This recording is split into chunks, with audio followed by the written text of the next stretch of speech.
Hello नमस्कार, जय हिंद, वंदे मातरम। दोस्तों, दिल्ली पुलिस के सभी नौजवानों के लिए ये वीडियो बहुत ज्यादा इंपॉर्टेंट है।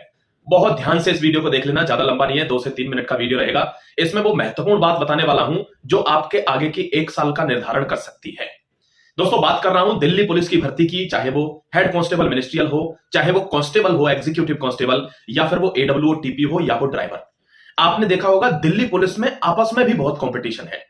यानी जो एग्जीक्यूटिव कांस्टेबल बन जाता है उसके अंदर एक आग लगी रहती है, एक होड़ लगी है कि मुझे एचसीएम में जाना है, एडब्ल्यूओ टीपीओ में जाना है। लेकिन ध्यान रहे, एडब्ल्यूओ टीपीओ के लिए आपको पीसीएम से होना जरूरी है।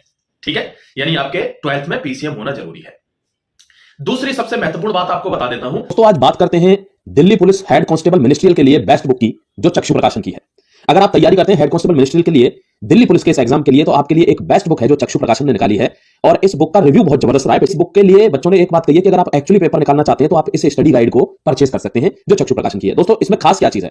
इसमें खास है, देखिए, आप टॉपिक वाइज चीजों को सरलता के हिसाब से, यानी लेवल ऑफ टफनेस के हिसाब से, हर चीज के हिसाब से क्वेश्चंस दे रखे हैं। लेकिन बेस्ट पार्ट क्या है? इसकी स्टडी गाइड, सब्जेक्ट वाइज इसकी स्टडी गाइड, चाहे वो जनरल इंटेलिजेंस रीजनिंग हो, जनरल साइंस हो, एलिमेंट्री मैथमेटिक्स यानी एप्टीट्यूड हो, या जनरल अवेयरनेस हो। दोस्तों, यहां पर इंग्लिश और कंप्यूटर के लिए भी आप देख रहे होंगे यहां क्रम वाइज यानी क्रोनोलॉजी के साथ चीजें दी हुई हैं। तो आपका कंप्लीट पैकेज इस बुक में मिलता है। तो अगर आप चाहते हैं कि मेरे पास ज्यादा टाइम नहीं है, मुझे इस एग्जाम में सफलता प्राप्त करनी है, अपने फर्स्ट अटेम्प्ट में करनी है, तो आप चक्षु प्रकाशन की ये बेस्ट बुक ले सकते हो। पूरी जीएस इसमें इस तरह से दी गई है कि आपको दूसरी कोई बुक उठाने की जरूरत है नहीं, चाहे वो खेलकूद हो, चाहे वो कोई साइंस एंड टेक का क्वेश्चन हो, चाहे वो कंप्यूटर का हो या इंग्लिश का हो। इससे भी बेस्ट चीज यहां पे क्या आती है, देख रहे होंगे यहाँ पे हेड कांस्टेबल मिनिस्ट्रियल के लिए प्रैक्टिस सेट भी आते हैं। तो आप स्टडी गाइड के साथ इनके प्रैक्टिस सेट भी खरीद सकते हो। दोस्तों, प्रैक्टिस सेट से आपकी तैयारी और जबरदस्त मजबूत हो जाएगी, जिसमें आप क्वेश्चन उसी लेवल का पाएंगे जो एक्चुअली हेड कांस्टेबल मिनिस्ट्रियल में क्वेश्चन आएगा। तो बिल्कुल विलंब ना करें और one of the best book को परचेज करके अपनी तैयारी को महत्वपूर्ण तरीके से, इस तैयारी को जीत में बदलें। सारी चीजें डिस्क्रिप्शन में आपको लिंक मिल जाएगा। दोस्तों, अभी जाकर आप इसको अवेल कर सकते हैं। आप इसको ऑफलाइन भी परचेज कर सकते हैं। कि कुछ बंदे जो अदर भर्ती में लगे, देखो, सीपीओ के ऊपर लोग इस भर्ती को तवज्जो देते हैं, दिल्ली पुलिस की भर्ती को तवज्जो देते हैं सीपीओ के ऊपर। सीपीओ से लोग एसआई बनते हैं। दिल्ली पुलिस में एग्जीक्यूटिव कांस्टेबल बनना उनको अच्छा लगता है rather than being an SI through CPO. ऐसा क्यों है? हर बच्चा सोचेगा सर दरोगा तो बहुत अच्छी पोजीशन है, और फिर वो ऐसा क्यों करते हैं? क्योंकि ल्यूक्रेटिवनेस ही सब कुछ नहीं होता। ध्यान रखना, ये जो जॉब होती है दिल्ली पुलिस की, एग्जीक्यूटिव कांस्टेबल हो, एचसीएम हो, या कोई भी ड्राइवर, एडब्ल्यूओ टीपीओ, उनकी नौकरी हमेशा राजधानी में रहती है। दोस्तों, आप नहीं चाहते क्या? आपको पता है कितना बड़ी मात्रा में स्टाफ हरियाणा का, राजस्थान का, यूपी का दिल्ली पुलिस के लिए अप्रोच करता है, क्योंकि वो चाहते हैं हम अपने घर के आसपास रहें।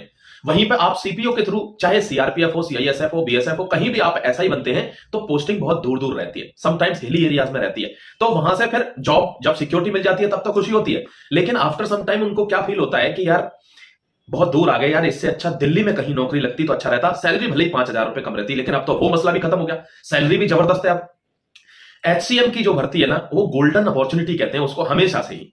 दोस्तों, ध्यान रखना, इसमें कंपटीशन थोड़ा ज्यादा होता है, लेकिन मैं पहले भी बता चुका हूं कि इसकी जो कट ऑफ है, अगर आप इसमें 90 नंबर के आसपास आ रहे हैं, 80 से 90, मैंने कहा 80 से 90, तो ध्यान रखना 100% आपकी नौकरी लग जाएगी आफ्टर टाइपिंग। इतने नंबर आप स्कोर करिए, और ये बहुत कठिन बात नहीं है, हर साल बच्चे करते हैं स्कोर इतना।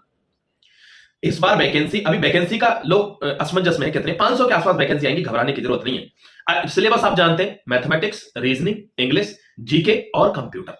इन 5 विषयों में आपको महारत हासिल करनी है। ध्यान रखना, इंग्लिश इसमें प्लेइंग फील्ड होता है, क्योंकि लोग क्या है, बाकी की सारी भर्तियों में सब कुछ होता है, इंग्लिश नहीं होती। इवन कंप्यूटर भी होता है सीजीएल वाले बंदों के लिए, इंग्लिश नहीं होती। तो English is the playing factor, x factor. English पर कमांड बनाइए, ये भर्ती आपके लिए जबरदस्त साबित हो सकती है।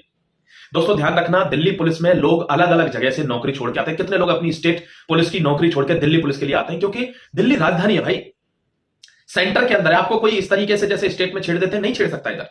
ठीक है, तो इसलिए कोशिश करिए कि आपका इस बार सपना पूरा हो जाए। कोई इश्यू है, कुछ पूछना है स्पोर्ट्स से रिलेटेड, क्या क्या स्पोर्ट्स में क्या क्या मतलब अपॉर्चुनिटीज है दिल्ली पुलिस के अंदर, हर चीज का मैंने वीडियो बनाया हुआ है। अगर आप दिल्ली पुलिस से संबंध रखते हैं तो मुझे जानते होंगे। नीचे डिस्क्रिप्शन में व्हाट्सएप चैनल का लिंक है, उसको ज्वाइन कर लेना, क्योंकि इन भर्तियों में सबसे ज्यादा काम आने वाला हूं मैं। दोस्तों, अगर कोई और इंफॉर्मेशन होगी उसके लिए चैनल को सब्सक्राइब करके रखना, जिससे आगे आने वाली हर इंफॉर्मेशन आपको मिल जाए। Thank you very much, take care, God bless you my dear friends.